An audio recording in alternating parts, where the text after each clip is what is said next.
He was the continent's first dollar, possessing countless admirers. Who wouldn't envy such a charmed life? Yet, he was diagnosed with a terminal illness. In the current capital's social circles, the most influential person is a woman named Sarah, not yet 20 years old. Mentioning Sarah invariably evokes praise. Sarah has magnolia white skin, dazzling silver hair, and soft, pale green eyes. Men hold her in high regard, but jealous women often make snide remarks, thinking Sarah is incredibly pretentious. Even when needing assistance, Sarah never casually grabs a man's hand. This makes her appear even more pure in the eyes of men. Men consider it a great honor just to kiss the back of her hand. Today, everyone is talking about Sarah again. Crown Prince Leandro inquired about Sarah's illness. The attendant confirmed it. Leandro pondered for a moment and decided to send Sarah some flowers and medicine. Then he wrote Sarah a letter filled with words of concern. The attendant couldn't help but speak up. At this rate, shouldn't the two of you be getting married? Leandro smiled. What are you talking about? I'm like this with everyone. I've known Sarah since we were 3 years old. She's like a dear younger sister to me. Meanwhile, Sarah's father, Count Archibald, was discussing business. Her brother, Vincent, mentioned that the doctor had arrived. It seemed Sarah was anemic again. Neither of them was very worried about it, as Sarah's health had always been poor. It was normal for her to see a doctor every now and then. The two began discussing their offensive strategy. After examining Sarah, the doctor in the room became serious. Sarah, looking frail, was unaware of what was about to happen. A faint trace of worry creased her brow. Please, tell me. The doctor hesitated for a long time, as if finding it difficult to speak. Sarah and her maid were also puzzled. What was going on? The doctor lowered his head. Miss, you have a terminal illness and will die in a month. Hearing these words, the maid covered her mouth in shock. Sarah's eyes widened, completely unable to believe it. What are you saying? As the empire's most beautiful woman, with both looks and wealth, she was practically a winner in life. Yet, she had a terminal illness. With only a month to live, she decided to completely drop the act. Just now, Sarah was diagnosed with a terminal illness. The maid immediately burst into tears.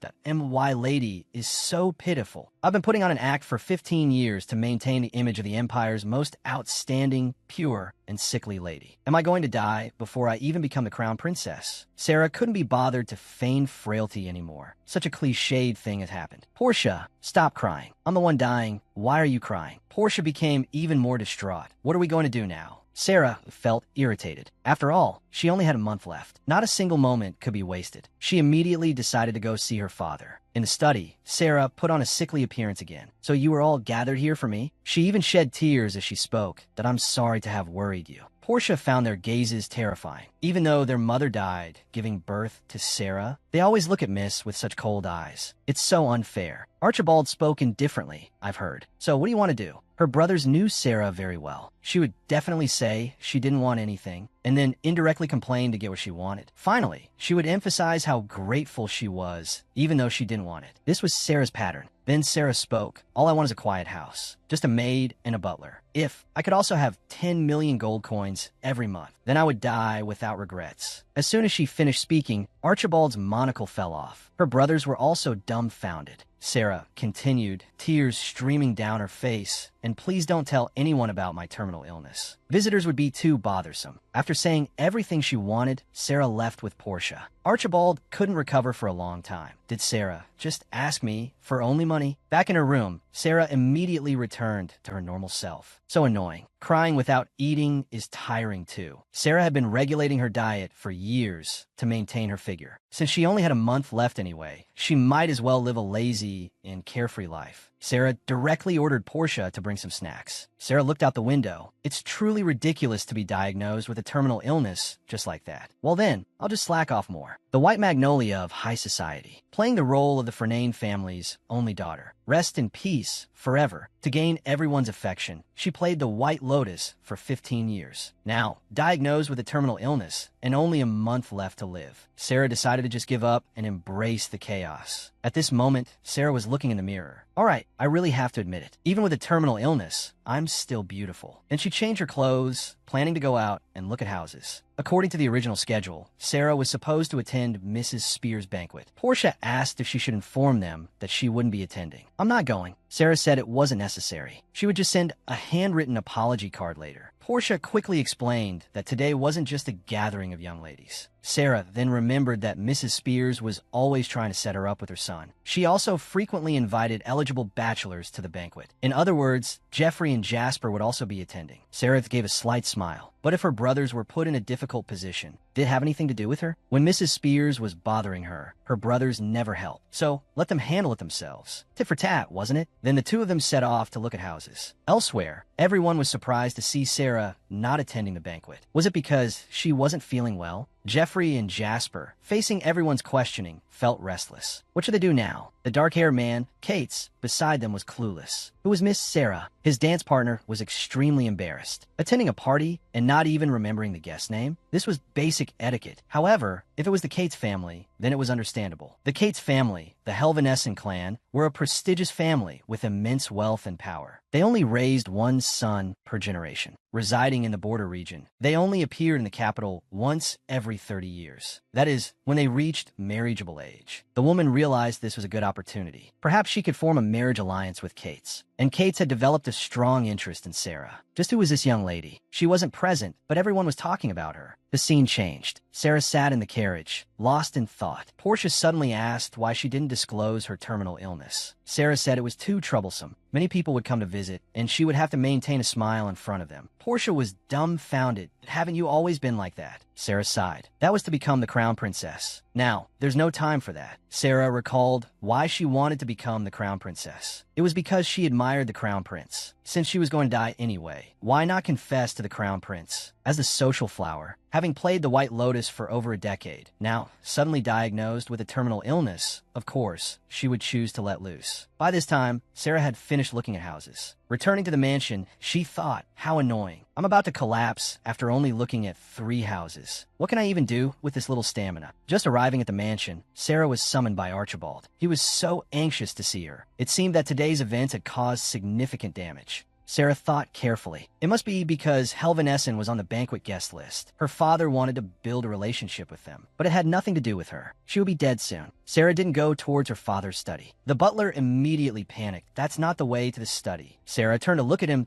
Don't worry, I won't get lost. Tell my father I'm tired and don't want to talk right now. In the study, Archibald thought Sarah was acting very strangely. She didn't attend the banquet yesterday and didn't say anything. Today, he had been looking for her all day, and she was ignoring him. Wasn't this deliberately standing him up? Archibald watched Sarah playing with the puppy outside the window. Was she protesting against him? A father who hadn't given her love? If she needed affection, she should have said something sooner. Sarah played with the puppy. I'll be moving in a few days. We might not see each other again after that. Portia was very worried that you've been ignoring the Count all day. Sarah was unconcerned. Is he going to kill me? Just consider it dying 28 days early. However, she should probably see him. Sarah told Portia to inform her father that they could only talk for 30 minutes. After seeing Sarah, Archibald first inquired about her health. However, Sarah got straight to the point that I S it because I didn't go. Attending banquets. It's caused some difficulties for the family. But since I have a terminal illness, you didn't know how to bring it up, right? Sarah said she wasn't doing it out of revenge. After all, resentment stems from expectation, and she'd never expected familial affection in her 18 years. As long as no one suffers any losses, everything's fine. Archibald was stunned. Did Sarah really resemble her mother that much? Sarah continued, expressing her gratitude for him raising her with considerable expense. This final 10 million gold coins and a house were the last price he had to pay. She wanted to rest now, canceling all future engagements except for one last appearance, the royal ball in 3 days. As Sarah was about to leave, Archibald suddenly called out to her, "Have you considered staying?" Sarah immediately replied, "No," and left directly. Archibald felt a pang of sadness. Why had he only realized now how much Sarah resembled his wife, Mary? He decided he would persuade her to stay when she returned tonight. For the rest of the day, everyone tried their best to cherish Sarah. However, that evening, Archibald received a letter from Sarah asking for money. This woman, the Empire's most charming White Lotus, had maintained a perfect facade for over a decade. Now diagnosed with a terminal illness, she decided to let loose and embrace her true self. Sarah arrived in front of a house. The garden was beautiful and the location was convenient. It was exactly the house she wanted. But Portia was worried. It was the house where a pair of forbidden lovers had committed suicide not long ago. Living in a place like this, you'll definitely be cursed. What if there are ghosts? Sarah was unconcerned that I'd like to meet a ghost. They're my predecessors in the realm of death. It wouldn't hurt to hear some stories from the other side beforehand. Sarah quickly moved into the house. Portia watched her and couldn't help but sigh. Her mistress was becoming more beautiful. Perhaps it was because she had been eating well recently. Sarah looked in the mirror and instructed Portia to dress her. Perhaps this is my final bloom of beauty before death. After all, today is a good day for a confession. At the royal ball, the noble ladies were, as always, talking about Sarah. Kate's felt his ears were going to get calluses. Everywhere he went, people were talking about her. It had been the same at every social gathering he'd attended in the past few days. This made Kate's increasingly curious. What kind of woman was she? Her name was on the guest list for every banquet, yet she never appeared. Just then, Sarah appeared, wearing a luxurious gown and exquisite makeup. Upon seeing Sarah's face, Kate's froze. He was stunned. The atmosphere was different from what he had imagined. Sarah glanced at him curiously. I'm seeing this face for the first time. So he's the eldest son of Helvanessen, the king. She then moved away from Kate's. A noble lady approached. We haven't seen each other for a few days, and you're already wearing such a shapeless dress. Are you pregnant? Sarah was speechless. Lady Carl was so easy to see through. And these other people too. If it were before, she would have retorted. But now, even facing them was tiresome. She was going to die in a month anyway. Lady Carl continued to press. Is there a reason for the sudden change in attire? Has your mood changed? Sarah smiled faintly.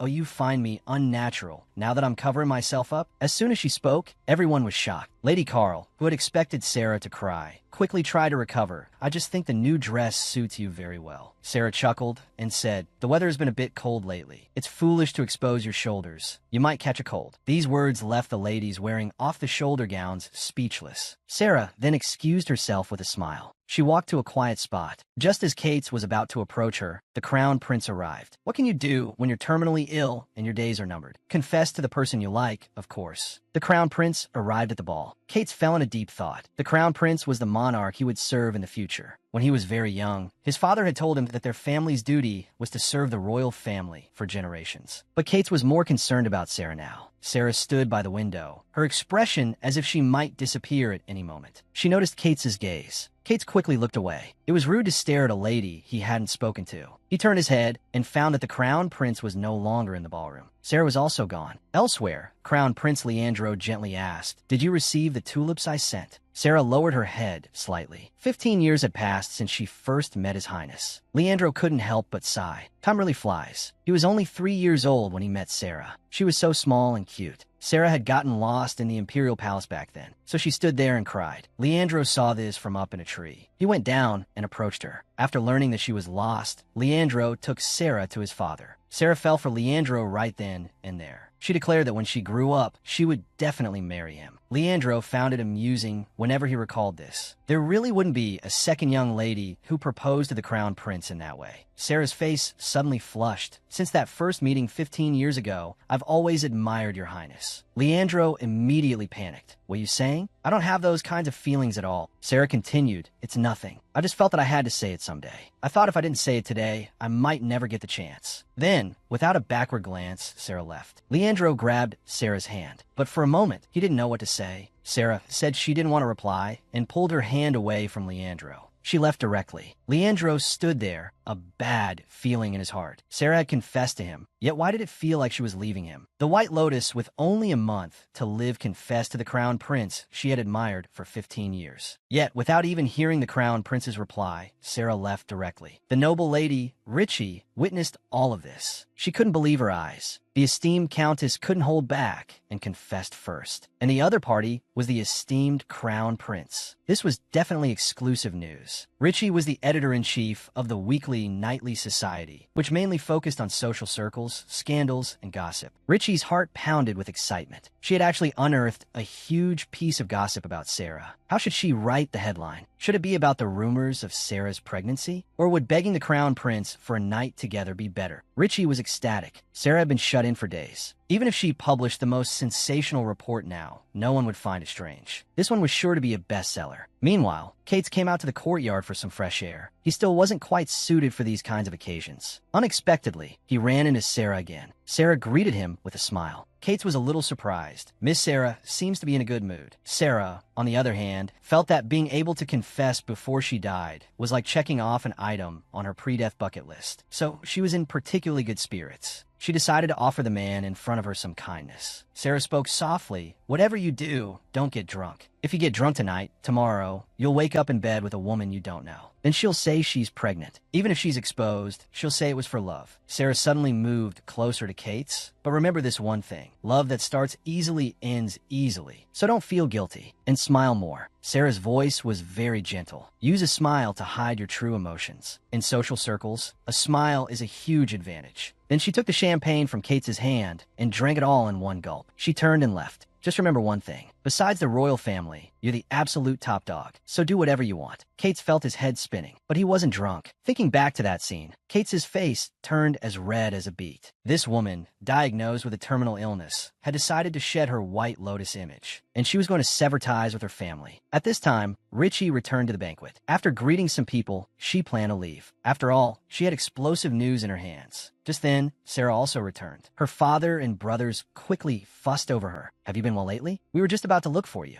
Sarah said flatly, I have committed a grave sin. I no longer dare to call myself the Countess's daughter. Her father and brothers were dumbfounded. What is she talking about now? Sarah dropped the bombshell. Just now, I confess my love to a noble gentleman. According to imperial customs, it is absurd for a woman to confess first. Although my family raised me well, I couldn't suppress my impulse. Then she raised her voice. So, that I had to remove my name from the Ferner and family register. Her father and brothers were shocked again. So that's what she meant that day. Directly severing ties with the family. Could it be that Sarah's obedient, youthful image all this time was an act? Is this her true personality? Her three brothers were in disbelief. She just like their mother. After saying everything she needed to say, Sarah apologized to everyone. That I'm sorry you had to hear this. But isn't this the kind of thing you all love to gossip about? So, I'll excuse myself now. After Sarah left, the guests were in an uproar. Who did she confess to? Is Miss Sarah going to become a commoner? Richie, standing off to the side, was fuming. Her exclusive scoop had been stolen. She absolutely wouldn't let Sarah get away with this. Sitting in the carriage, Sarah was in a good mood. It was a very successful night. She had already fulfilled 3 items on her pre-death wish list. Quitting the social scene's White Lotus act, confessing to Crown Prince Leandro, and getting rid of the annoying Ferner name. She was very satisfied with herself. The next day, Portia cried out, "What did you do last night?" Sarah remained indifferent. What's the big deal? Although Portia was scatterbrained, she was wholeheartedly devoted to Sarah. If this continues, what if the Fernurns come to harm you, miss? Sarah told her not to worry. At worst, I'll just die early, but they won't come looking for trouble. I played the White Lotus for years, improving their family image. Anyway, I only have a month left to live. Supporting me for the last month is no loss to them. Just then, a maid came to report there's a first-time visitor at the door. The social butterfly had decided to retire. Because she had been diagnosed with a terminal illness, she no longer needed to pretend. The maid reported the visitor again. Sarah directly refused to see them. The maid stammered, but he said he's absolutely a top-tier noble. Even Miss would go to see him. Hearing this, Sarah changed her mind and decided to meet him. In the drawing room, a dressed-up Sarah slowly walked in. I didn't expect to see you again so soon. Kate bowed. Good morning, Mississippi. Sarah found him quite interesting. The two sat on the sofa, drinking tea. Sarah casually started a conversation to break the awkward silence. This tea is quite good. It must be the gift you sent me, right? I like it very much. Thank you. Kate's face flushed slightly, but I'm glad you like it. Then there was another long silence. Sarah had intended to let Kate's lead the conversation, but he didn't seem to catch on. Sarah asked directly, "Is there something you need from me?" Kate's face turned bright red. He shyly said he came to steal. Sarah took a moment to remember what he was referring to, her advice from the previous night. It's all right if you didn't do it. You had my wine last night, and you've had my tea today, so don't feel indebted to me. Kate hesitated for a moment. I want to ask you a favor. Miss Sarah, I want to be your friend. Sarah didn't answer immediately. Many men had wanted to be her friend before, but their intentions were always clear. She had refused them all. What did this man want? Sarah lowered her head slightly.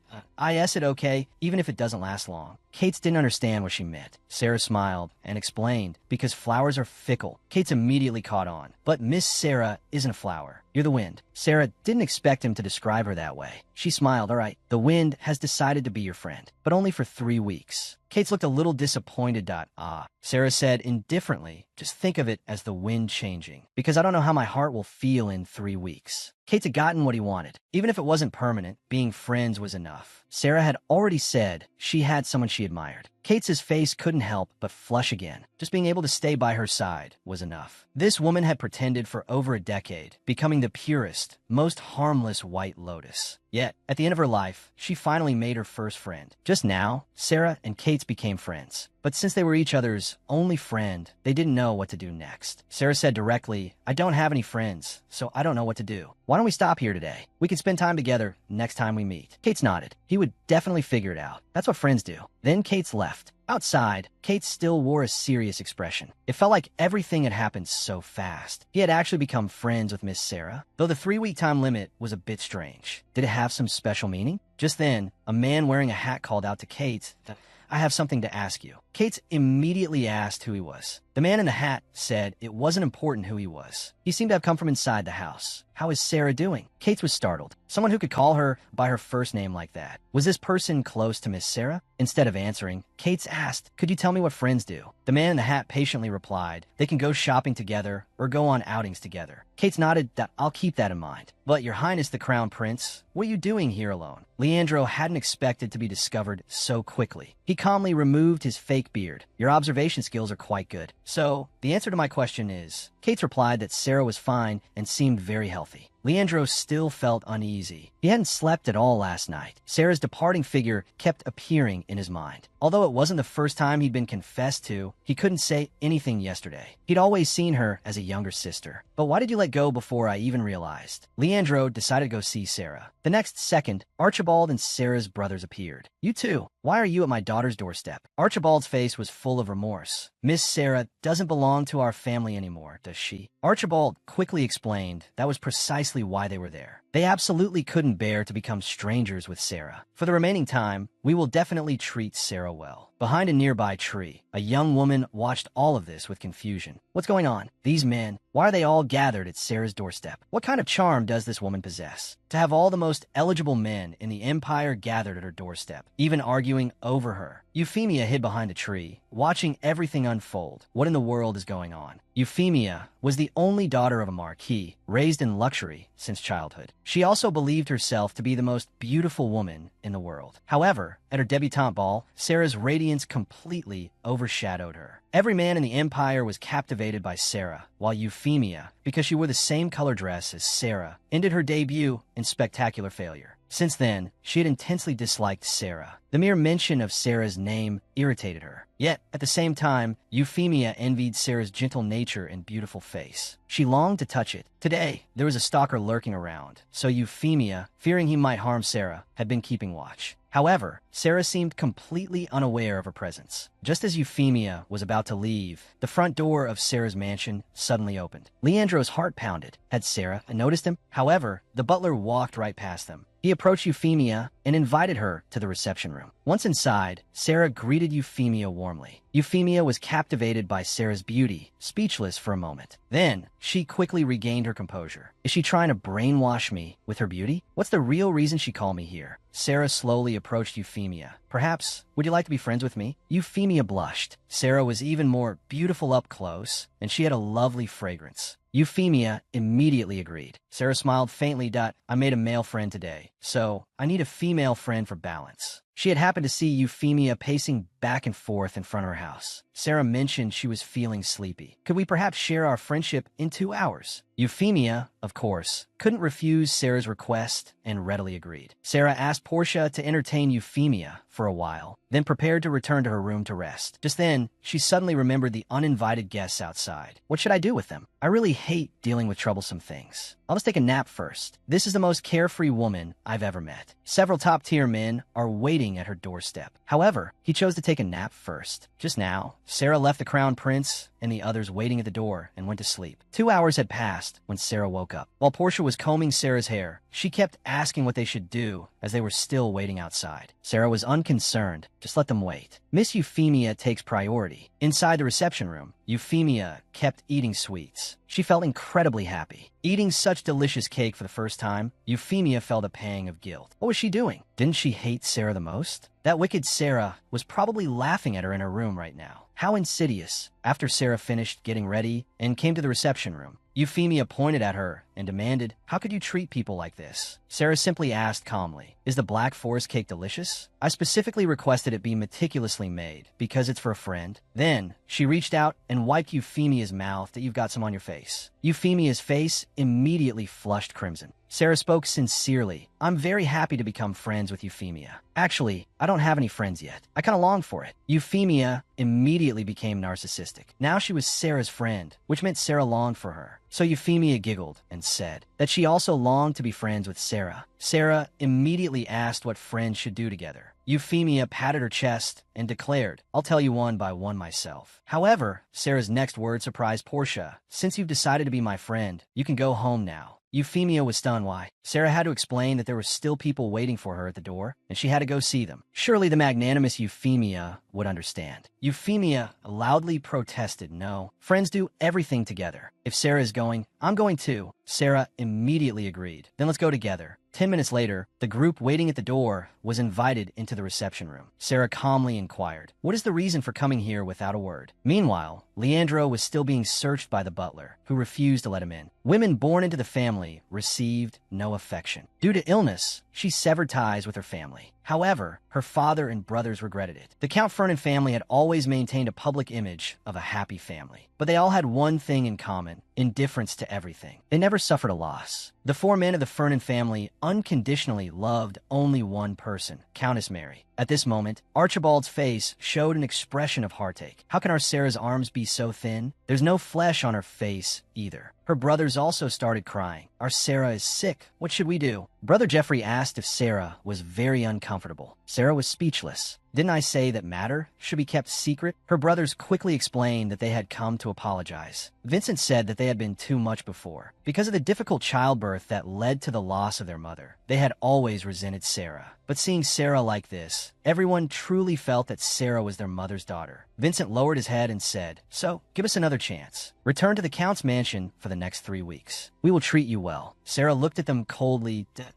Oh, you want to love me? Or do you want to love the mother you never knew? Do you want to take home a projector that plays memories identical to Countess Mary and treat it well?" Archibald stood up. "This is a misunderstanding." Sarah felt a headache coming on. "If you've become attached to me because I resemble mother, then you need mother, not me." Then she issued an order of dismissal. They didn't need to beg for her forgiveness anymore, because she truly had no regrets and had never longed for family affection or love. Hearing these words, everyone was stunned. Just then, Portia hurriedly came to Sarah's side and whispered a few words in her ear. So Sarah immediately said she had to leave. After Sarah left, her father and brothers were left bewildered. Euphemia said discontentedly, "So you should have treated her better normally." Sarah arrived in another room. Crown Prince Leandro was already waiting inside. "Hello, Sarah." As the most esteemed crown prince of the empire, he had confessed to the most beautiful woman. Just when he finally understood his own heart, he was firmly rejected. For Crown Prince Leandro, Sarah had always been special. Whenever there was a mortal ball, they would go out and chat together. He would escort greeting cards and gifts on her birthday. Among the many nobles, Sarah was the only one Leandro personally delivered a birthday card to. They naturally maintained this relationship. Leandro thought it would last forever, until Sarah confessed her feelings and gave up on the relationship. At this moment, Leandro saw that Sarah's complexion was fairly good. But why did she leave that day without listening to his reply? Sarah said there was no need to hear his reply. It would have been a rejection anyway. From the day they first met at the Imperial Palace, Sarah didn't want to be a lover, only a partner. And the next emperor, Leandro, could only have one legitimate partner. Sarah spoke softly. Beside the most dazzling sun, even in death, she wanted to leave her name. That was all. Leandro approached Sarah. "If I must marry someone, that person will be you." Sarah nodded. "I know, because I've spent my whole life striving to become the most legitimate partner." Leandro hurriedly said he just needed her to wait a little longer. However, Sarah didn't want to wait anymore. 15 years was a long time. That was all in the past. There was no longer any infatuation the next day. Sarah woke up to several letters. One was from Kate's, inviting her to afternoon tea. Another was from Yuffie Xiong, inviting her to a slumber party. Sarah agreed to both. Then she got dressed and wanted to go to the Imperial Palace. Porphy was puzzled. Was she going to see the Crown Prince? Although she didn't know what they talked about yesterday, the Crown Prince looked particularly desolate when he left. It made people feel sorry for him. Porphy thought Sarah must care about the Crown Prince. After all, she had a crush on him for 15 years. However, Sarah said she felt a sense of crisis. Her father and brothers were actually trying to betray her. They were ignoring her. For 18 years, she would definitely not let them off the hook. Currently, on paper, she still belonged to the Fernan family. So Sarah decided to go to the Imperial Palace to personally take care of things. The woman brought a good reputation to the family, but was ignored by her family for 18 years. Now, terminally ill, she decided to leave the family without hesitation. At this moment, Sarah arrived at the Imperial Palace. This is the department that manages the nobles' family trees, right? The administrator nodded. There's something I can help you with. Sarah smiled slightly.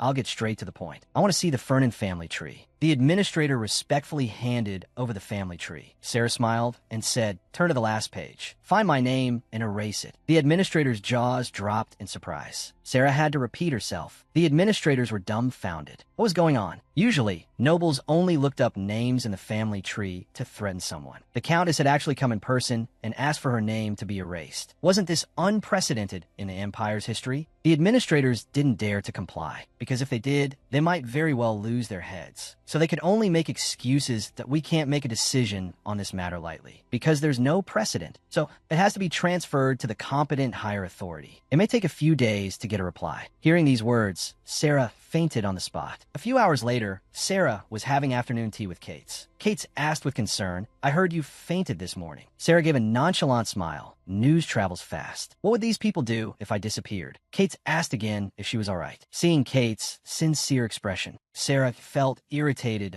Didn't you come to the capital to find a bride? This man takes everything so seriously. Can you handle everything that happens here? Whether you can find a bride is also a question. Sarah said indifferently, "Are you worried about me because we are friends? Then can you listen to my troubles?" Then Sarah recounted the morning's events, that it's just a name, a matter of 3 seconds, but it requires so many procedures. "I was so angry that I fainted." Sarah said the matter was truly a headache. They even said the procedure was complicated because there was no precedent. She wished there was a way to resolve it quickly. Kate suddenly had a flash of inspiration. It seems there is a precedent, after all. Sarah immediately became excited. "What do you mean?" "Please start from the beginning. As the social butterfly, she is the countess's daughter. However, he was determined to leave the family. Just now, Kate said he knew a way to do it." Sarah was immediately interested and urged him to explain. Kate said there was a precedent. He had spent some time looking into it, but it required the head of the family's consent. Hearing this, Sarah immediately declared she would go find her father, taking Kate's and Portia with her. Portia was completely puzzled, wondering what they were doing. Actually, Sarah didn't know what she was going to do either, but she figured she'd think of something once they were on their way. Her father and brother were thrilled to see Sarah. "You finally came to see us. You still love us after all." Sarah suddenly reached out and grabbed her father's hand. "Your face looks jiaotsui. Did you not sleep well last night?" Her father choked up, unable to speak for a moment. Sarah was actually concerned about him. Sarah continued softly, "You love me, don't you, father?" Her father immediately nodded. Of course. "Not anyone else but you." Sarah looked at her father with a pitiful expression. "Then, if that's the case, you'll do anything I want." Her father, completely swayed by Sarah's tactics, immediately agreed. Sarah lowered her head, looking utterly pathetic. "I have something I desperately want. Only father can do it." Her father became excited. "Whatever it is, just tell me. I'll do anything I can." Sarah spoke quickly and loudly. "I need father's consent to remove my name from the family registry." Her father, not fully grasping the meaning, agreed instantly. Only after he reacted did he realize what she had asked. Just as he was about to backtrack, Sarah immediately called for Kate's. "Thank you for being here as a witness." Kate's responded that it was no trouble at all. Sarah instructed Portia to bring paper and pen. "Can you write it down as an official document now? You won't go back on your word, will you?" Her father had no choice. In the end, he wrote the document for Sarah. Sarah, satisfied, took the document and prepared to leave. Before leaving, she didn't forget to thank her father. However, she hoped they wouldn't bother her again in the future. Jeffrey resorted to his trump card. "If you leave now, you have to return the house and all the living expenses." Sarah's face darkened immediately. Jasper immediately punched Jeffrey. "Don't mind him, Sarah. He's drunk and talking nonsense." Sarah, however, said he had a point. She would return the house and the living expenses. Kate also spoke up eagerly, saying he would protect Sarah whenever she needed. Jasper quickly tried to find a solution. "You can continue living here. How about paying us rent every month?" Sarah agreed to this proposal. That way, neither of them would be indebted to the other. After settling the matter of her removal from the family registry, Sarah invited Kate to a slumber party, suggesting they try it that night. The handsome and wealthy bachelor was the target of every woman in the capital, but this woman didn't even glance at him. After Sarah finished everything, she thanked Kate profusely. Kate said there was no need to thank him, as he didn't know what to do with himself all day anyway. He also didn't understand why his father had sent him to protect her. Sarah realized he genuinely didn't know. Someone as clueless as Kate's usually had a hard time gaining a foothold in the capital. But because his family was powerful, no one dared to challenge him. Sarah suddenly spoke, "I know why you were sent to the capital. All the nobles in the capital know. The people here are very blatant in their approaches." Kate's nodded. He knew that too. Everyone's friendliness made him feel uncomfortable. Sarah reached out and touched his face. "The son of the minister of the frontier, you possess endless wealth. You're the groom every woman in the empire desires. So your father pushed you into the marriage market. What you need to do in the capital is find a bride. Sarah told Kate he just needed to determine who was suitable to be the mistress of his family. Kate understood what Sarah meant, but marriage wasn't a one-person affair. He couldn't just choose someone on his own. He had to get the other person's consent no matter what. Sarah shook her head. Didn't I tell you? Here, besides the royal family, you're the one in absolute control. Who would dare refuse your proposal? Kate lowered his head. That I think you would refuse. Sarah smiled faintly. Yes. Kate spoke again.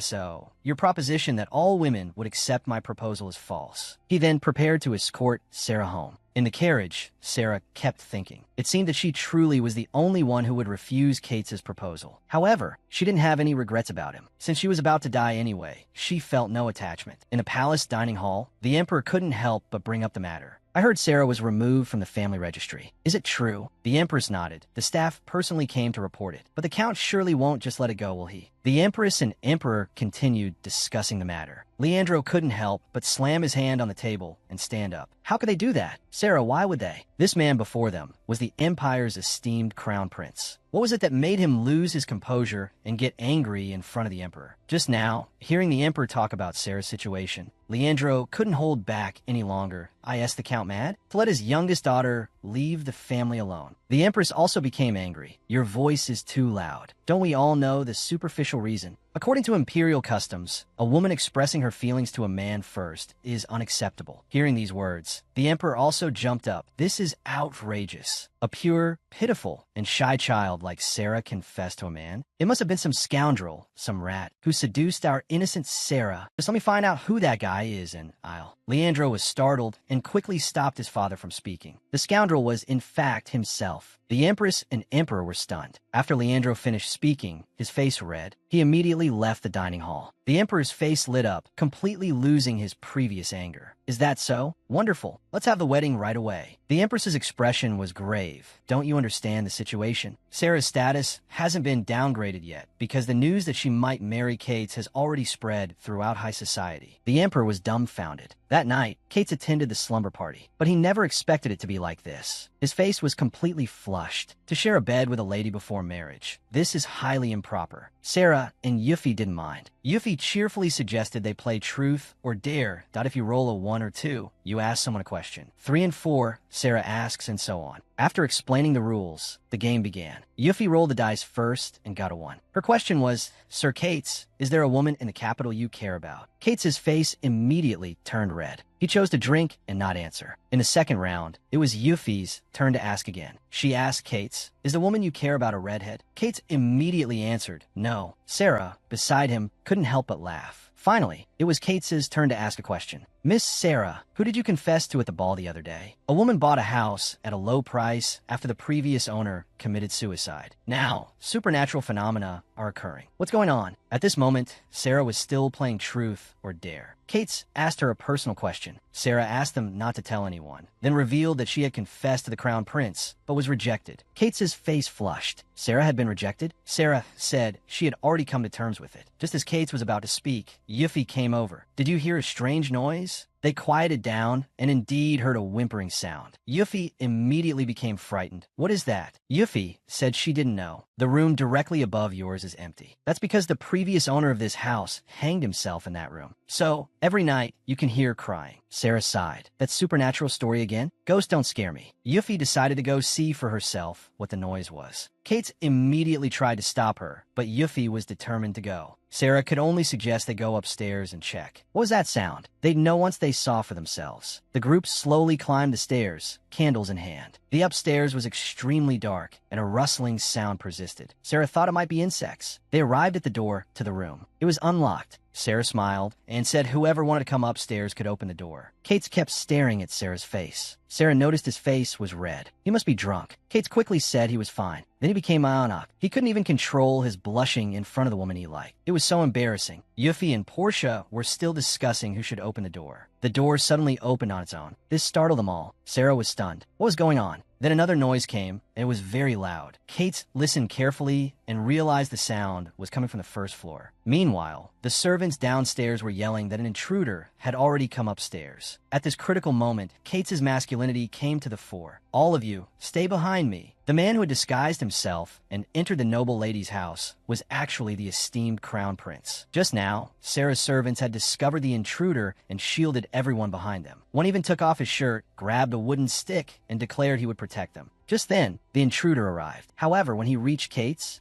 was astonished to discover it was Crown Prince Leandro. Leandro slowly walked over to Sarah, reached out, and gently caressed her face that I heard screaming. "Are you all right?" Kate's, standing to the side, was completely dumbfounded. Why would the Crown Prince enter Sarah's house at this hour? And why was he looking at her like that? Sarah stammered that she was fine and that it wasn't her who screamed. Everyone present curtsied or bowed to the Crown Prince. Leandro was taken aback to see the shirtless servant. Why was he still at Sarah's house so late and in such a state? Kate's inner thoughts were also complex. The two of them strongly disliked each other. Sarah suddenly asked if something was the matter. Leandro didn't know what to say. After leaving the restaurant, he had just wanted to clear his head. When he came to his senses, he was at Sarah's door and had heard screaming. Leandro could only explain that he was just passing by. He didn't want to be seen as a stalker. Then he asked what everyone was doing so late. Sarah slowly explained, "We were having a slumber party. We heard noise upstairs and thought it was a ghost, so we came up to check. But now that your highness is here, please come in with us." Leandro led the way into the room. It was dark and hadn't been cleaned in a long time. Leandro had heard the rumors about this house. He had been thinking that if it didn't sell, he would tear it down and build something else. But seeing Sarah living there healthily, he had assumed the rumors were false. Kate's nodded. He didn't believe in ghosts, but the room felt very familiar. He had gotten used to the cold while at the border, but the chill here was unpleasant. It was a different kind of cold than the weather. Yuffie and Portia became even more frightened after hearing this, and quickly said they wanted to leave. Sarah suddenly started coughing. She became unsteady on her feet and collapsed the next second. Kate's quickly caught her. Portia was also by her side, concerned. However, just then, a beam fell from the ceiling above Portia. This is the kindest crown prince I've ever seen, actually using his own body to protect a mere maid. Just now, the beam above Portia's head had fallen. Leandro, shouting "Look out!" lunged towards Portia, shielding her in his arms and taking the blow from the falling beam. This terrified everyone. Portia was especially worried. The crown prince had been injured protecting her. Harming a member of the royal family was a treasonous offense. Leandro flashed a charming smile. "Are you all right?" Guifei's face immediately flushed crimson. Tears then streamed down Portia's face. "Thank you for protecting me." Seeing her cry, Leandro could only offer comfort. Sarah frowned. "If it had been a little more to the side, it would have hit your head." "What then?" Leandro knew Sarah was also concerned about him. He assured her he knew his limits. Otherwise, he wouldn't have been so reckless. Besides, Portia is precious to you, Sarah. You would have been devastated if she'd been hurt. Sarah was touched and didn't say anything more. Kate, who was standing nearby, lowered his head. Leandro smiled faintly.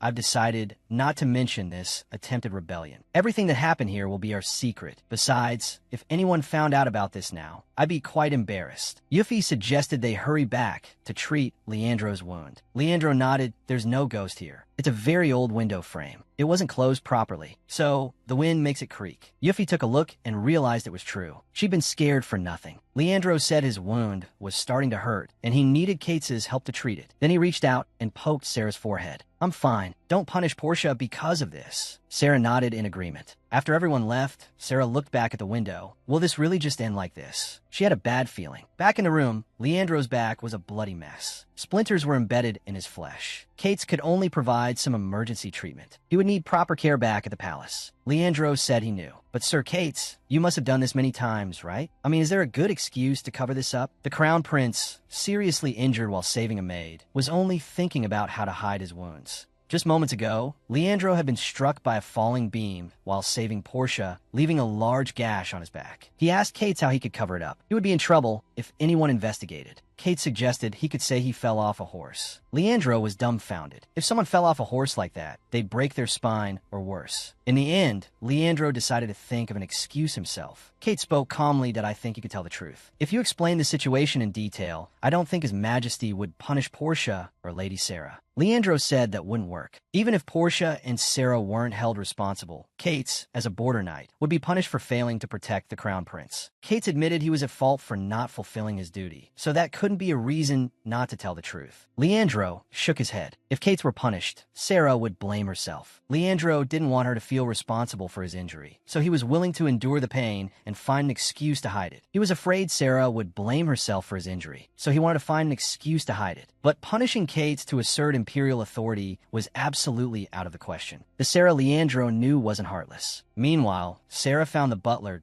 I just checked the attic directly above my room. The butler didn't understand what she meant. Sarah snapped, "Get a grip. You're completely oblivious to your negligence." A rotten beam suddenly fell. "Do you know why I suddenly went up there?" Sarah grew angrier. "I assumed you had done your job properly, so I didn't think there would be any danger." The butler hadn't expected Sarah to be so furious. No matter what happened before, she would just laugh it off. He hadn't imagined anyone would go up to that forsaken attic. The butler hastily apologized, claiming he had committed a grave sin. Sarah looked at him coldly. Portia was almost seriously injured. "If I had lost Portia today, would your life be enough to satisfy me? Call all the guards." This woman, known throughout the empire for her gentle and elegant demeanor, was in a rare fit of rage. Just moments ago, Sarah had summoned all the guards. Then she began to berate them. "While you were supposed to be standing guard outside, an intruder entered the mansion alone and came straight to where I was. Fortunately, that intruder was someone who had feelings for me, and the border countson was also with me. But what if neither of those things were true?" This was the first time Sarah had been so angry. "You bunch of pigs! Couldn't you have split into 2 teams to protect me?" The guards all lowered their heads, not daring to breathe. Sarah said she hoped they'd keep their mouths shut, or they could forget about being noble guards. Then she turned to leave. Sarah really wanted to slap each of them, but it wouldn't hurt them, only her hand. A sudden idea struck her. She turned back and ordered, "Slap each other. With all your might. Knock out your teeth. I won't hold anyone responsible." Sarah's usual smile returned.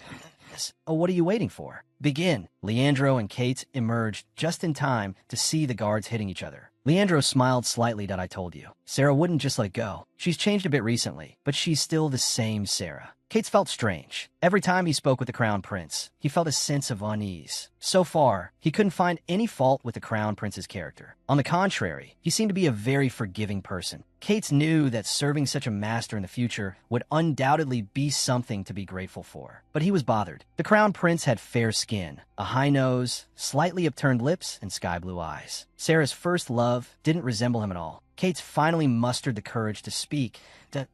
"Oh, you know him well." Leandro smiled and said he and Sarah had known each other for 15 years. The first time we met, Sarah still lisped. He had personally witnessed Sarah's entire journey to becoming the Empire's White Mulan. "So, I know Sarah very well." Leandro stated that all the men who liked Sarah were jealous of him. He looked seriously at Kate. "I know that, Sir Kate's." Looking closely, the group of now toothless guards were begging their master for forgiveness. Sarah hadn't expected these people, who were sharing hardships just yesterday, to turn on each other so quickly. So, Sarah called the butler and told him to deal with it as he saw fit. The butler hurriedly chased all the guards out. Sarah lay down on the sofa with a headache. This is so tiring. She had only made them slap each other for fun, but now figuring out what to do with them was troublesome. Sarah really hated troublesome things. Just then, Leandro suddenly appeared. "If it's troublesome, don't do it." Sarah was startled. "Your Highness, when did you get here?" Leandro sat on the floor beside the sofa. "Every time I hear my most beloved child call me Your Highness, it's also troublesome to be so formal." Sarah asked if his injury was all right. Leandro said it was bearable and that he was really fine. He remembered Kate's words about Sarah having sorted out her feelings for him. He couldn't help but ask, "I heard you're no longer protected as a noble." Sarah seemed indifferent.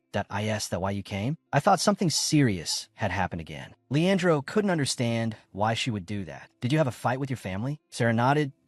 In a way, it's like having a fight with my family. I don't want to be their daughter anymore." Leandro walked to the window. "And no matter how you decide to live your life, that's entirely up to you. But if something like this happens again, I hope you'll tell me first. Otherwise, I'll be worried." Sarah reacted slowly. "Your Highness, are you worried about me?" Leandro's face immediately flushed red. Then he jumped out the window and quickly left. Leandro jogged away from the mansion. What did I just say? He was no longer Sarah's brother figure. Sarah had also sorted out her feelings for him. What right do I have to say such things? The next day, Vincent rushed to Archibald's office. "Father, I have an urgent matter to report. A group of people are heading towards the Earl's mansion." Archibald looked puzzled. "What kind of people?" The two went to the door. Sarah's butler and guards are already waiting. The butler handed a letter to Archibald. Archibald opened it and read the contents. It was full of complaints about the trash guards, and butler Archibald had sent him. It stated they would no longer be in contact. Elsewhere, Sarah had dismissed all her servants. Only she and Portia remained in the mansion. The Earl had a strong sense of pride. If the guards he chose were all returned, they would be severely punished. Sarah smiled faintly. Even if they weren't supposed to pay, they should. They almost put her in mortal danger. Explosive news spread through high society. The Empire's white magnolia, Sarah, had relinquished her noble status. Late at night, she brought 2 men home. Now, Sarah left the house with Portia. She planned to visit the Crown Prince at the Imperial Palace. Because of her abrupt departure yesterday, she hadn't properly thanked the Crown Prince. Portia was a little worried. Since Sarah was no longer a noble, could she still enter the Imperial Palace? Sarah herself wasn't sure. She could only go and see. However, she hadn't gone far when her brother, Jasper, stopped her. Jasper said he had something very important to discuss with her. Meanwhile, Leandro went to greet the Empress. The Empress already knew everything. You went to Sarah's house last night, and the wound on your back is from there too, isn't it? Leandro didn't know what to say for a moment. The Empress said she wasn't blaming him. Everyone knew he took special care of Sarah, but there was a problem today. The Empress handed a book to Leandro. Leandro's face darkened after just a glance. High society's white magnolia, Sarah, brought 2 men home late at night. What happened in her bedroom? At the same time, Sarah also learned about this. However, she seemed indifferent that a cover like this drawn overnight must have cost a lot of money. The news had already spread throughout the capital. Sarah smiled faintly. Because I didn't want to get involved in trouble, I withdrew from high society. But to say such things... Let's take a good look at this book. The Empire's white magnolia, Sarah, has been acting strangely lately. She seems to have abandoned all her duties as a lady and no longer participates in social activities. According to recent news, Sarah has also severed ties with her family and given up her title as the Earl's daughter. What kind of courage does she possess? A woman can only act so boldly with a man backing her. After confirmation, Sarah brought 2 high-ranking men into her bedroom last night. Sarah was exasperated after reading these reports. They even portrayed her as a seductress. I hope these 2 poor men can escape my clutches and find their true brides. Jasper's face was pale. This was complete nonsense. Not a single word was true. Sarah said there were some truths. For example, her household registration matter. The 2 men who came to her house last night were indeed of noble status. Jasper firmly stated that no matter what happened, he would stand by Sarah's side. This woman is the Empire's white magnolia. Suffering from a terminal illness, she had already withdrawn from high society. Yet, she was maliciously slandered by the magazine. They reported that she brought 2 men home. At this moment, Sarah looked at the report in her hand. The report stated she brought 2 men into her bedroom. What exactly happened? After carefully reading it, Sarah said, "This report is filled with false information. The report describes the 2 noble figures as Red Fox and Lone Wolf. But in high society, there are no figures that fit these metaphors. It makes people wonder which young masters they are referring to. Then, in the next paragraph, you'll find it's not cleverly constructed, making it impossible to know their identities. And most importantly, the other person present was omitted. Sarah knew exactly what the problem was. An absolutely unignorable figure was completely absent from the report. Euphemia is just naive and doesn't have friends, but she's a very influential figure in high society because her father is a powerful marquis. However, Sarah was still puzzled. Compared to portraying me as some kind of century seductress, wouldn't it be more stimulating to write about me enjoying passionate men with Euphemia? Wouldn't that be more effective in boosting sales? Jasper understood. They erased Euphemia's presence to pin the scandal solely on Sarah. Sarah nodded. "You're right. My name is written so clearly, but the people I was with aren't mentioned at all. Anyone who reads the report will naturally only talk about me. Just looking at the report, you wouldn't know who I was with. Although Kate and Leandro might become subjects of gossip, it's easy to deny because the descriptions Red Fox and Lone Wolf don't fit them at all." Sarah said the strangest thing was, if they included Euphemia, they could have made my image even worse. So, what reason does this notorious magazine have for protecting her? Elsewhere, Euphemia was getting ready to attend a tea party. Because of the morning's commotion over the report, she was late. As she descended the stairs, a maid informed her that she had a visitor. Euphemia was bewildered, but decided to go to the reception room anyway. Upon arriving, she discovered the guest was Crown Prince Leandro. Leandro smiled rather strangely. "Miss Euphemia, let's have a little chat." The woman had become the talk of society, all because of a false report. The Crown Prince finally couldn't stand it anymore and stepped in to defend her. At the tea party, the noble ladies were discussing the magazine article. An unmarried lady bringing a man into her home? Unthinkable in the Empire. Such a person should be banished to the barbarian lands. Although no one mentioned Sarah by name, everyone knew who they were talking about. Ricky's lips curled into a satisfied smirk. "This piece is a bestseller. Let them talk. The magazine was sold to both nobles and commoners. The cover even featured a drawing of Sarah, and heartless men were throwing coins at it. Ricky was ecstatic, humiliating Sarah and making a profit at the same time. Perfect. He turned to Euphemia. You agree, don't you? Healthy relationships among us nobles should be prioritized. Euphemia didn't even want to acknowledge him and simply turned her head away. Ricky was speechless. Such an ignorant, ill-mannered noble lady. Arriving late to the tea party, too. No sense of decorum. Just then, Euphemia stood up. Guests invited to Ricky's tea parties could each invite a male guest. It was Euphemia's turn. Ricky didn't even bother looking. Probably the Earl's grandson again. How boring. However, the arriving guest shocked everyone. Their jaws dropped. It was the Crown Prince. The young ladies panicked. They never expected him to come. Leandro smiled. That I'm curious about what everyone's talking about. Tell me more. The noble ladies, unrestrained, continued their gossip, just as Leandro was growing bored. Ricky spoke up that Sarah's causing quite a stir with today's magazine article. He dared to mention it because the royal family didn't know his family owned the magazine. More importantly, he thought the Crown Prince wouldn't admit to such a scandal. However, Leandro surprised everyone by smiling and saying, according to the report, a man, acting like an idiot, prayed in bed with another man. Sarah's affection seems to be directed at me. Everyone was stunned that the Crown Prince had admitted it. Leandro's expression turned cold. Don't you understand? I'm the lonely wolf. You know which report I'm referring to, right? Meanwhile, Sarah was playing cards with Jasper. The incident hadn't affected her mood in the slightest. Jasper was worried.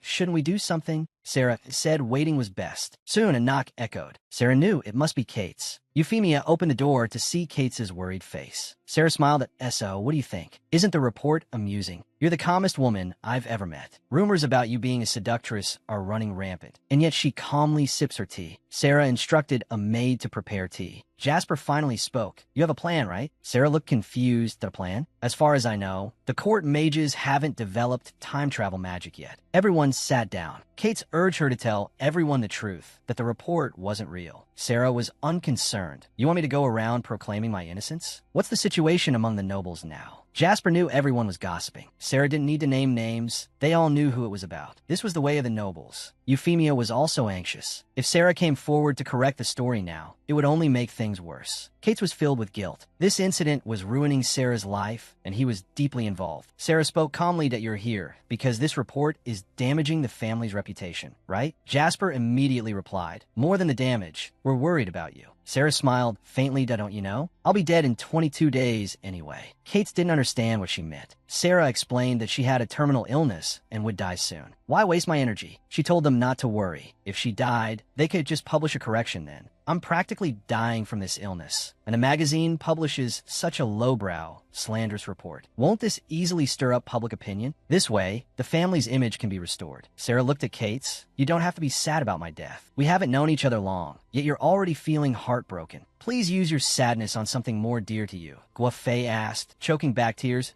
So, are we just going to ignore the scandal now? Sarah thought carefully there's no need to correct it. But frankly, that report is a pile of crap. Sarah smiled elegantly, but uttered vulgar words that I'll drag out the person who wrote that shitty report right away and turn him into shit too. Everyone present was frightened. Sarah only had 22 days left to live. She wouldn't spare anyone. Although she didn't know who the magazine's editor-in-chief was, he had definitely picked the wrong opponent. Meanwhile, Ricky was also shocked. He didn't expect the Crown Prince to say it himself, especially in such a setting. Ricky was panicking. Did he know that his family was the one behind it? Just then, a servant rushed over. Suddenly, many distinguished guests have arrived. Master Kate's, Master Jasper, and Miss Sarah are already waiting. That woman has a terminal illness and only a few days left to live. Yet someone still dares to provoke her. She's completely fearless. At this moment, Sarah arrived at Ricky's house. She smiled brightly. Am I interrupting you? Ricky shuddered. This was bad. All the main characters in the report had appeared. While still at the mansion, Sarah had decided to leave immediately. If we want to find the person behind this, we have to hurry. Kate said he didn't know who the editor was. How should they find him? Sarah calmly spoke. The editor is connected to Miss Euphemia. The magazine has been protecting him. Even though she's the Marquis's daughter, the report even dared to target the Crown Prince and Master Bienbois for sensationalism. Perhaps the editor is acquainted with the Marquis, or is someone who received sponsorship. Sarah said the scope was too broad, but they could search based on the clues they had. There happened to be a tea party today that Euphemia was invited to, so Sarah came right over. Leandro glanced at Kate's. He runs to Sarah as soon as he hears any news. That's somewhat reassuring. Leandro felt a little powerless. He wished he could be by Sarah's side, but he was more suited to be in a public-facing role. Leandro spoke loudly. I'm going to sue the Night Society magazine. Ricky was immediately stunned. Leandro said with a smile, they spread rumors about me there. Even if it's just to correct the royal family's reputation, we should distinguish right from wrong through a fair trial. Ricky completely panicked. No matter the charge, he would definitely receive the maximum sentence. Why was the Crown Prince doing this? He had clearly concealed his true identity. Ricky's mother suddenly spoke, addressing the Crown Prince's decision that we will give our utmost support. But as far as I know, a summons and trial can only proceed if the other party's true identity is known. Does your highness perhaps know the editor's identity? Leandro smiled faintly. Of course not, but we'll find out soon. Ricky and his mother both breathed a sigh of relief. Their family had published the magazine for 120 years, and their true identity had never been discovered. Leandro continued, this incident will be entrusted to the royal police. A formal criminal investigation will begin. This made the two of them panic again. The Crown Prince gave a tight-lipped smile. Before, the royal family seemed to respond passively to these kinds of hot-button issues. Now, I don't intend to be too merciful, so no matter what happens, I will find out. The air was deathly silent. Ricky's mother knew she couldn't provoke him any further. If everyone found out, they would be ruined. She had to do something quickly. Euphemia suddenly spoke. Who let you in? This is a tea party for nobles. Does Miss Sarah even know what manners are? And it seems you're no longer a noble, are you? How dare you enter a noble's tea party without permission? Portia smiled, interrupting her.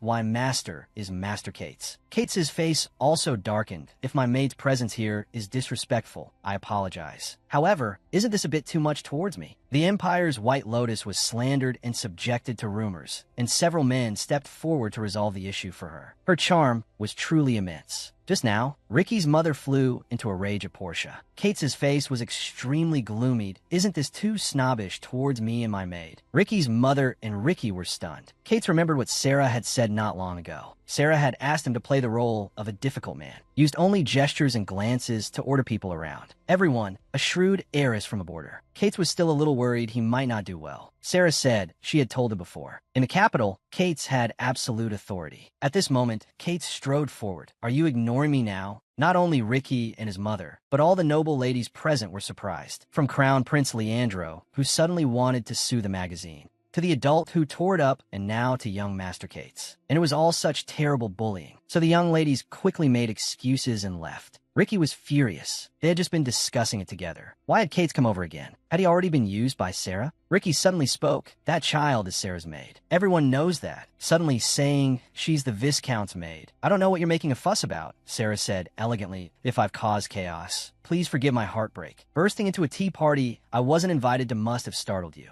As soon as she finished speaking, everyone was stunned. Sarah continued to explain, normally, at gatherings, belongings aren't checked, so I could also attend this tea party. In short, Portia is my maid, but I am Viscount Kate's White Lotus. So Portia's master is also Viscount Kate's. Sarah smiled faintly. If my maid has done anything wrong, could you tell my master? Kate's blushed and didn't speak. Sarah nudged him hard with her elbow. Kate's finally reacted and said, that's right. But now he was even borrowing Ricky, the writer's hand. Ricky and his mother were stunned again. What did this mean? Sarah immediately spoke. Allow me to explain for my master. The border lords are all loyal to the royal family. Viscount Kate's received an urgent message from the Crown Prince this morning. He heard about the trouble caused by the nightly social circle. They dared to write a veiled report using the name of the Empire's next son emperor, the Crown Prince. So Kate's is very angry. If His Highness wants to find the mastermind, it's only a matter of time. Sarah leaned closer to Ricky. But wouldn't it be better to apprehend them quickly? To do that, the starting point must be clear. And that starting point is someone connected to the Euphemia family. Sarah looked at them gently. Viscount Kate's means he hopes to get the Ricky family's help in finding the publisher of the nightly social circle. This woman before them not only had a beautiful face, but also a brilliant mind. With rumors about him flying everywhere, she immediately identified the range of the mastermind. Just now, Sarah said she needed the Ricky family's help to find the mastermind. She smiled and said, having someone in the Marquis family's network who's an editor at the magazine. Isn't that a terrifying thing? As far as I know, the Ricky family also has ties to the Marquis family. His Highness the Crown Prince also hopes to make an arrest as soon as possible. So I believe you will cooperate. With things said this way, Ricky couldn't refuse. However, hearing Sarah say this, he was somewhat relieved. At least, she hadn't suspected him yet. Ricky decided to pretend to help the crown prince and then obstruct the investigation as much as possible. Ricky smiled and nodded that we are willing to help. Euphemia quickly added, "I'll help too. I'll definitely find them and clear our family's name." It was all within Sarah's plan. Euphemia would definitely make a big fuss when she got home. The Marquis and his wife would argue that it wasn't true. But the most important thing was that what happened today, the Marquis and his wife now knew about it. Sarah continued to explain her thoughts. That is to say, we now know that the Marquis is someone connected to them, and we've indicated that the Ricky family is also among the suspects. Now, the Ricky family's actions will be divided into two types. If they aren't the masterminds, in order to prove their innocence, they will work hard to help us. If they are the culprits, they will show signs of concealment. Leandro thought so too. The act of hiding itself would leave traces. The Marquis would also hurry to clear his name. After analyzing the situation, Sarah decided to hire a butler first. They came to a marketplace. Jasper was speechless. Did Sarah need to hire a butler from this kind of commoner's agency? Sarah nodded. Jasper immediately protested. No. The position of butler is passed down through generations. You can't use this method to choose someone whose background is unknown. The butler is practically the face of the household. Sarah was unconcerned. How long can that face of the household last anyway? Jasper felt disheartened. Did she not even trust his family's recommendations now? But he eventually gave in. After entering the agency, Sarah immediately asked the owner to find anyone who could read and write. The magazine's anonymity was due to its small size. Sarah's investigation revealed that all the articles used different pen names. Perhaps to avoid detection, they temporarily hired writers new to the capital. However, Sarah found several articles with identical handwriting and similar phrasing. Leandro also noticed something. These names had all been listed at the agency. Someone was pretending to be different people accepting commissions from the magazine. A bold individual indeed. Over the past 3 months, this person had used over 20 names from the agency. Finding this man would lead to clues about the magazine's backers. This clever man was just lying at home sleeping. Suddenly, a man arrived and forcibly took him away. At that moment, Eisen heard a knock at the door. He had just opened the door when Cates grabbed him without a word and brought him to Sarah. Sarah took out a piece of paper and, after a polite greeting, gave Eisen 15 minutes to write an article praising her beauty. Sarah smiled and said, "I'm beautiful. This shouldn't be too difficult for you." Eisen quickly finished. Sarah reviewed the article and declared it satisfactory. "Congratulations, Eisen, you're hired." She announced that you'll be my butler for 3 weeks. Eisen waved his hands that I'm not interested. I don't like being tied down to one place. Sarah immediately revealed the salary, a lump sum of $3 million. "Tell me everything you know about the nightly social circle," she added. Eisen immediately dropped to one knee before Sarah that I will be at your service. He declared, "That's an offer I can't refuse." Eisen then told everyone what he knew. The nightly social circle doesn't directly contact reporters. When called from the office, the instructions are already there. Payment is also received through the agency after the article is written. Eisen explained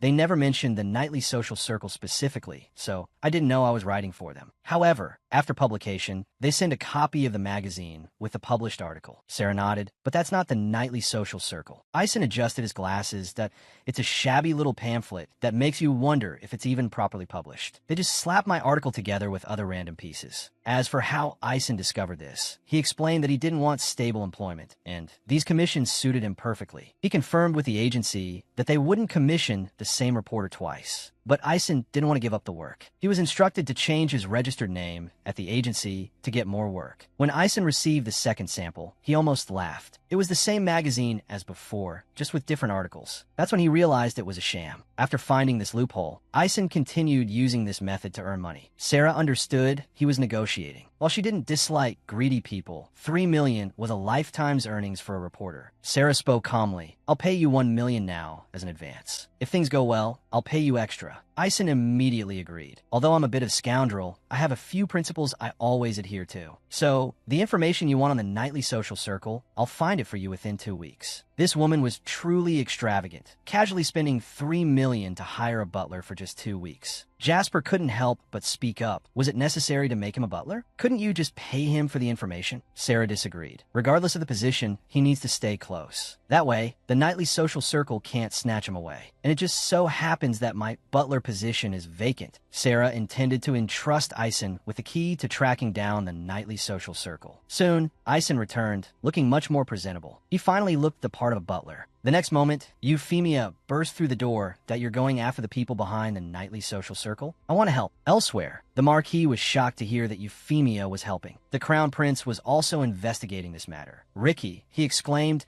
why does that woman have to provoke the Crown Prince? If this continued, and the Crown Prince launched a formal investigation, his recent embezzlement of national funds to support the magazine would be exposed. The worst-case scenario for the Marquis was imprisonment. He had to stop this at all costs. The Crown Prince also sought help from the Empress. The Empress was hesitant about investigating. Even if they uncovered the truth, it wouldn't benefit the royal family. The existence of the nightly social circle was, in a way, more advantageous, because he lowered the nobility's standards, helped the division. If Leandro were a rational royal, he would have to endure this. The Empress said that Leandro's name didn't appear, so he could get away with it completely. But Leandro was furious. That wasn't you who showed me that magazine. You provoked my anger. The Empress was exasperated. I shouldn't have shown it to you. Sarah is worth being angry for. That child's name appeared in the report. I heard he's already intervened. I won't intervene before Sarah takes personal revenge. Leandro was agitated that I already said at the banquet. One of the men was me. The Empress sighed that I found a substitute. He'll say he was the one who went to Sarah's house that night. Sarah will understand. Leandro couldn't believe the Empress's words.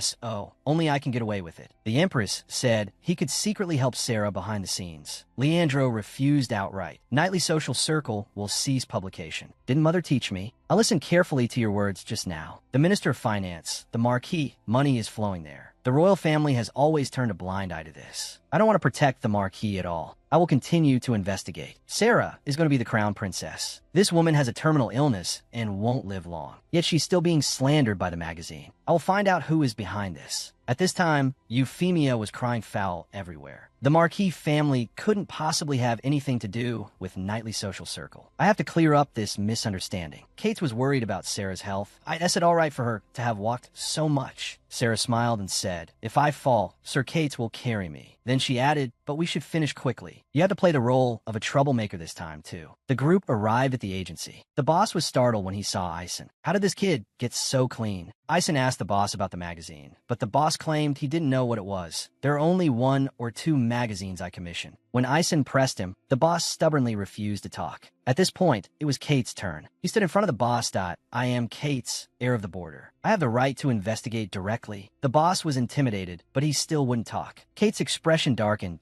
Don't waste each other's time. Cooperate. The boss immediately knelt on the ground and confessed everything he knew. The boss only delivered the manuscripts. The people over there never take the original manuscript directly. Instead, they have me leave the manuscript at the 3rd intersection of Mocha Street on Tuesday evenings. After the boss finished speaking, Kate's handed him a bag of gold coins. The boss's grievances instantly vanished. He happily sent them off. Sarah thanked Kate's that we can't waste any more time. Let's go to Mocha Street and take a look. The group sat in the carriage discussing the matter. Mocha Street is a slum. I hear it's quite dangerous. Kate immediately spoke up. And no matter what happens, I will protect Miss Sarah. Sarah smiled and nodded. They soon arrived at the intersection of Mocha Street. From here, we'll have to ride horses. Jasper told Sarah to get on his horse. However, Sarah refused. With Sir Kate's here, why should I ride with my brother? Jasper was surprised that you're going to be held by a man outside and ride a horse. Absolutely not. Kate's blushed. Sarah didn't think it was a big deal that if they're bandits, Sir Kate's can protect me. So Sarah got directly onto Kate's horse. Let's go. A woman hired a butler for $3.5 million. The butler swore he would be loyal to her for life. However, after being kidnapped, the butler was the first to betray the woman and even offered to be a spy for the kidnappers. At this moment, Sarah and her group arrived at Mocha Street. It was so quiet that not even the sound of rats could be heard. It was like a ghost town. Sarah said that everyone was probably hiding. Most of them are commoners with no other choice. That's why they live here. If they rashly provoke the nobles, the whole street will obviously be turned into a sea of fire. Sarah was helped off the horse by Kate's. This house in front of us should be the Nightly Social Circle's printing house. With magic printing, it's not a problem at all. So, there should be mages coming and going regularly. Jasper went forward to examine the area. He discovered the doorknob was quite new. Ison said if it were him, he would also choose to print on Mocha Street. This dilapidated street was practically deserted. Porphy was quite surprised. Then, why not restore this place to how it used to be? Jasper replied, the street itself prevents people from rebuilding. As soon as someone tries to demolish a building, someone gets hurt or loses consciousness. So, many people are unwilling to enter Mocha Street. It seems the people of the Nightly Social Circle are quite daring. Sarah gave a cold smile.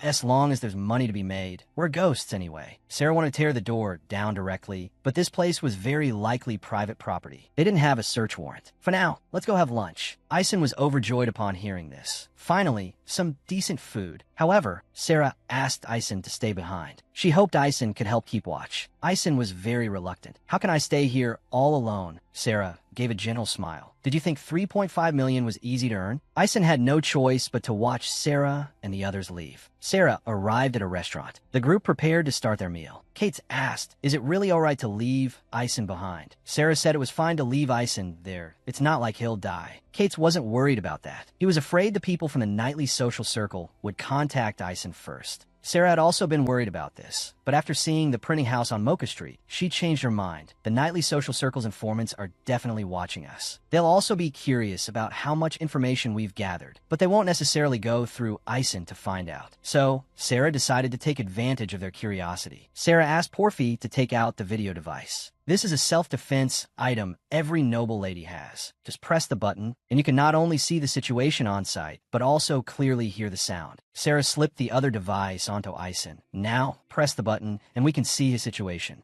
Ison seems to be in the basement of the printing house now. Sarah planned to let Ison be kidnapped. This way, he could enter the core of the nightly social circle. While they're focused on Ison, I think we should be able to find some clues. Besides, Ison is my man now. If he's kidnapped, I can legitimately apply for an investigation. Kate's worried that Ison would be hurt by them. Sarah smiled faintly that he'll be perfectly fine. On the other side, after being tied up, Ison shouted loudly, as long as you spare my life, I'll do anything. Everyone watching this on the device was quite astonished. This man is truly shockingly shallow. Porphy was dissatisfied. Didn't he swear allegiance to Miss? Sarah had already anticipated this situation. Loyalty bound by money is very flimsy. Ison hasn't known me for long. How could he possibly be loyal to me? The robber asked the question, tell us everything you know about Sarah. Ison quickly blurted out a bunch of things. Sarah has already broken ties with her family, and she's a very casual person in private. But the robbers didn't want this useless information. Ison said he didn't know anything else, but I'm Sarah's butler. I can be a spy. I'll report back when I get useful information. Hearing these words, Kate's practically wanted to kill Ison right then and there. Sarah heard Ison start discussing previous matters. This man will definitely side with whoever gives him more money. Porphy asked her mistress, do we still need to pay Ison? Kate's also asked, do you want him to defect to their side? Sarah gave a faint smile. Neither. A guard held a dagger to another person in the street, and a woman was frisking him. The onlookers didn't stop them, only because this man had just betrayed his mistress. Porphy searched Ison and found the device. Sarah took it with a sneer. As soon as she turned it on, Ison's voice came out. It was everything Ison had said when he was kidnapped. Ison froze on the spot. He was utterly dumbfounded. Sarah turned off the device. The extra compensation we agreed on won't be happening. After Porphy finished checking, he found that the people from a nightly social circle hadn't placed the device. Kate's also released Ison. Ison plopped down on his knees. His dream of getting rich overnight was shattered. Sarah expressed her disappointment. However, his betrayal was also a welcome development. If Sarah were a member of the nightly social circle, they would definitely have bugged him. Ison muttered to himself. They said they'd give him 5 million. Sarah kept her eyes fixed on Ison.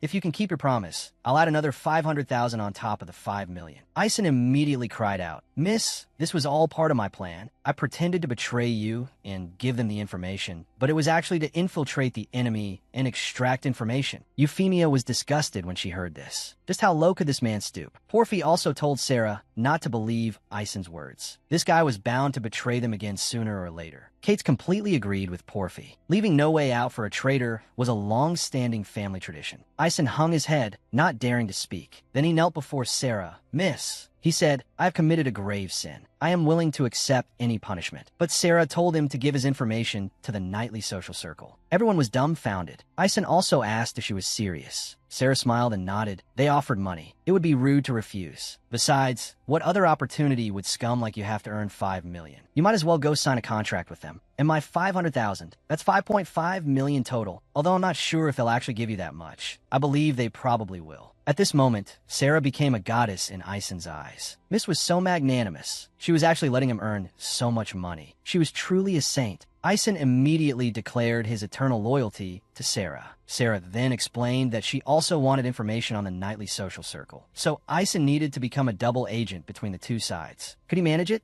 Ison's gaze was firm. Please leave it to me. Then Ison wanted to go see Sarah right away. Sarah, reminded him not to forget to sign the contract. After Ison left, Porfi anxiously asked what they should do now. That liar couldn't wait to sell the information. Sarah told them not to worry. The extra 5.5 million Ison earned from the nightly social circle would all become hers. Sarah opened the device in her hand. Ison's voice had been recorded. Everyone was surprised when they heard it. Sarah smiled even wider. If the nightly social circle heard these words, would they still let Ison off the hook? An unscrupulous magazine was maliciously slandering a noble lady and had bribed her butler for information. However, the lady was just a commoner. The magazine's editor immediately unleashed his ultimate move. At this moment, Richie was looking at the information Ison had given him. Although he really disliked Ison, a mere reporter daring to ask for 5.5 million was utterly shameless. Richie trembled with anger. He had given him almost all the profits from this issue. But if he let that guy go unchecked, he had a feeling things would go south. How did Sarah find out? About Mocha Street? She must have an informant somewhere. As for who the informant was, it was obvious. It had to be the royal family. For now, to grasp Sarah's investigative movements, he had to keep Ison on his side. Richie carefully reviewed Sarah's itinerary report. Sarah had eventually opened the door to check the oil storage room, but nothing unusual had happened. However, Sarah had stared at one spot for a long time. Sarah and her brother Jasper had a bad relationship. She had sent her brother back with Kate's, and she had a huge piece of luggage delivered to her house. According to her, it was something that could scare the members of the nightly social circle into unconsciousness. That was Sarah's entire itinerary for the day. Richie didn't find anything particularly noteworthy. But what could something that could knock someone unconscious be? Sarah was probably bluffing. But what if it was her trump card? Richie immediately grew restless. He decided to send someone to Sarah's house to investigate. Meanwhile, only Porfi and Ison were with Sarah.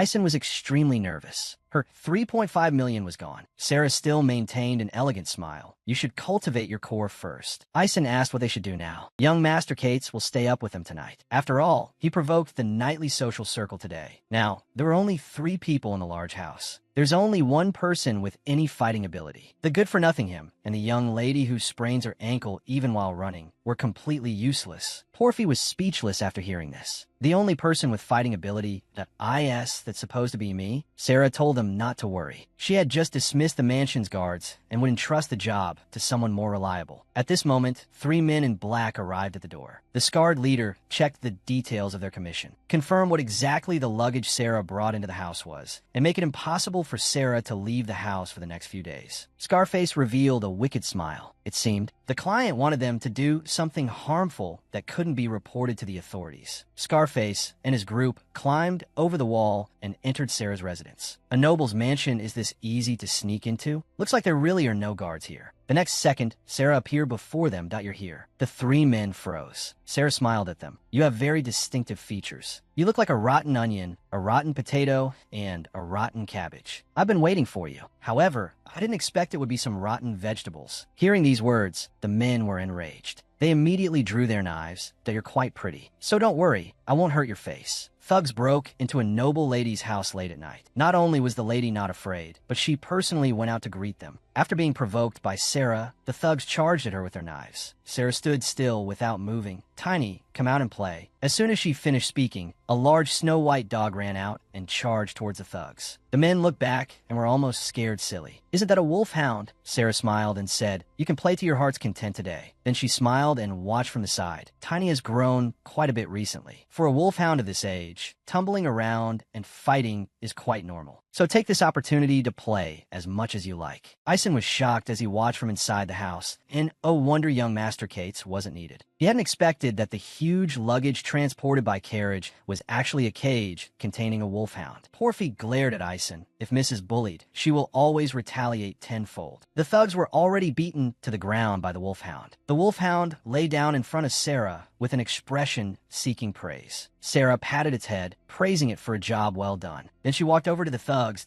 Let's see how to deal with these guys. The scene changed. The thugs opened their eyes to find themselves in a room, completely stripped naked. Sarah watched them quietly from the side. Please understand me. I don't want to see your sagging flab either. After all, I'm very particular about faces and figures. But I have to take all the weapons you're carrying. Sarah glanced at them and made a retching expression. Then she fainted on the ground. Fortunately, Ison and Porfi brought a chair in time. Sarah looked at them with a frail expression. I have have a habit of vomiting whenever I see something disgusting. The thugs were stunned. Were they so ugly that they made someone nauseous? Sarah sighed, that you're just mercenaries from an agency. You surely don't know anything. Ison suddenly leaned close to Sarah's ear. These guys must have received an advance payment, right? How about we pocket that money? Sarah smiled with satisfaction. Ison is quite remarkable in many ways. And she told the thugs to hand over the money. After getting the money, Sarah prepared to go to sleep for her beauty rest. Meanwhile, Cates walked alone on the quiet Mocha Street. He was constantly worried about Sarah. That I Miss Sarah, really alright? Such a big house without even a single guard. However, before leaving, Sarah had given him a device, saying she would press the button if she needed him. And there was something she needed Cates to help with. So Cates went to the oil mill in the middle of the night. Ison leaked some information to the nightly social circle. If Sarah's guess is correct, the nightly social circle will definitely take action tonight. So, Cates' mission is to go to the oil mill and confirm who exactly went there. A noble lady was slandered by an unscrupulous magazine, claiming she entertained 2 men in one night. The lady swore to find out who was spreading the rumors. In just a few days, she had already gathered all the information. At this moment, Cates was staking out the entrance to the oil mill. Sarah's guess was indeed correct. These people were members of the nightly social circle. Several men in black opened the oil mill. Luckily, they didn't find anything today. We have to clean up quickly. Remember to take the printing press. After all, the lady said there would be no publication next week. Cates, eavesdropping nearby, keenly picked up on the word lady. It seems the head of the nightly social circle is a young woman. It must be that woman named Li Chi. That's right. Now that the scope has narrowed, it'll be easier to gather evidence. Cates carefully watched the men in black's movements, but he discovered they suddenly disappeared. So they used magic. Could they have been hiding in the oil mill when Ison was kidnapped? Tonight, they came from outside. That means there's no passage from the oil mill to their headquarters. It shouldn't be far from here. The Nightly Social Circle is undoubtedly a small-scale magazine publisher. In other words, it's highly likely a family business. Not long after, the men in black came out with bags large and small. It seems they were worrying over nothing. Nothing was taken. We should leave quickly now, in case someone is following us. After learning this, Cates immediately went to tell Sarah. He apologized for not catching anyone. That group used magic to escape. Sarah nodded. There should have been a street urchin following you at that time, right? Cates looked at Sarah in surprise. How did you know? Sarah didn't believe anyone could detect Cates' tracking, given his skills. Those people must have noticed some other movement. It must have been a very poor child. Cates nodded. Your analysis is very accurate. I gave the child a coin. The child told me about some recent events. A very distinguished person came to Mocha Street. Although that person was disguised, they couldn't hide their noble air. Sarah immediately asked the child, "Do you know the noble's name?" Cates shook his head, but the child drew a picture, and it was a very good likeness. He then handed Sarah a portrait. Sarah took it and glanced at it, immediately breaking into a smile. This drawing is indeed a good likeness. Cates had one more piece of information. There seemed to be a ghost in the oil mill. Sarah nodded, a plan forming in her mind. Thank you very much for this. Elsewhere, the Marquis told Euphemia to stop being friends with Sarah. Euphemia yelled no. She had to go find Sarah now. Everyone was saying the nightly social circle was connected to the Marquis' family. Her family might be disgraced, and Euphemia also found it strange. She was clearly at Sarah's house that night, too. Why did the magazine only mention Sarah? It was as if they were protecting her. The Marquis and his wife began to feel uneasy. Euphemia had to prove her family's innocence. Then she turned and left the house. Seeing this, the Marquis trembled with fear. He had to send Li Chi a message immediately. This woman, an elegant noble lady in public, was an unscrupulous magazine editor in private. She published vicious rumors just because she disliked someone, but she didn't expect to encounter a formidable opponent this time. She was no match for them. At this moment, Li Chi received the Marquis' letter. The Marquis wrote that Euphemia had gone to Sarah's. If this continues, she'll find out everything. Do something quickly. Li Chi was shocked upon reading this. The Marquis should control his own daughter. What's he doing ordering me around? One old fox. Should I really not have written that article? But it was all because of Euphemia. At the tea party a few days ago, Euphemia told everyone she and Sarah were good friends. The noble ladies didn't believe her. Sarah never made friends with anyone. Euphemia was very proud. Sarah had been the one to suggest the friendship. All the noble ladies were stunned. Euphemia was actually Sarah's only friend. Richie thought Euphemia must be boasting. Euphemia also said she was going to Sarah's house that night for a pajama party. So Richie followed Euphemia. He didn't expect it to be true. Richie didn't know how they had become close. Before he could react, he saw Master Cates arrive as well. What a strange group these three made. Richie kept hiding in the bushes, watching. This smelled like a big scoop. Kate went into the house and didn't come out. A little while later, the crown prince also slipped into Sarah's house. After returning home, Richie couldn't wait to publish his story. As expected, this issue of the magazine was a huge hit, so he hadn't done anything wrong. A maid's voice brought Richie back to reality. Miss Euphemia was here, and she was crying. Richie wondered why she was crying. The maid didn't know either. But Miss Euphemia was crying and cursing Miss Sarah. She also said she had something urgent to discuss with him. Richie didn't expect them to have falling out so quickly. Something must have happened. Then he started laughing. Euphemia was always like this. It seemed there was always a silver lining. Elsewhere, Sarah stared into the burning fireplace, lost in thought. She suddenly asked Porphy if there were any party invitations for her. Porphy said there was only one from a vulgar place, the Spade Club. Sarah was very surprised. The Spade Club was a social club founded by noble sons. It claimed to be for discussing social well-being, but it went without saying what men of that age would talk about when they got together. Their reason for inviting Sarah was also obvious. They were definitely the ones who read this issue of the magazine the most. Sarah didn't care what others said about her, but she hated the men of the Spade Club because they were all common men. Sarah looked at Kate in front of her. Speaking of which, you're just the right age for them. Do you want to join the Spade Club? Kate looked confused. Was she talking to him? Sarah smiled slightly. Rather than going there alone, it would be better to go with Kate. She could hear for herself how they talked about her.